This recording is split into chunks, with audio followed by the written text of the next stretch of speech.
আমি আসলে ফার্স্ট এ বলতে চাই যে আমি ভাবতাম যে স্যার আমি মনে হয় কিছু একটু পারি। বাট এইখানে ঢোকার পরে মনে হচ্ছে স্যার আমি শিখতেছি কিছুই পারি না।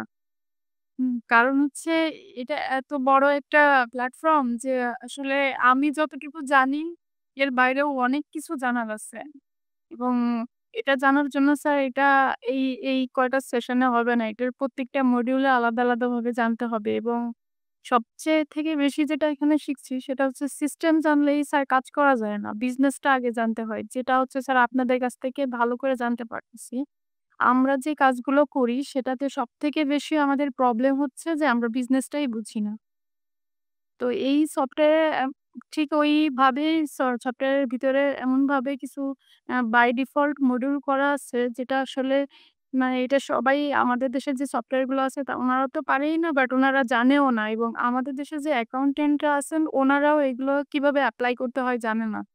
বাট আপনাদের এখানে এসে স্যার বুঝতে পারছি এটা আমিও জানতাম না স্যার। অ্যাজ ইউজুয়াল জানতাম। যতটুকু জানতাম। কিন্তু এখন মনে হচ্ছে স্যার জানার অনেক বাকি আছে। আরো অনেক শিখতে হবে স্যার।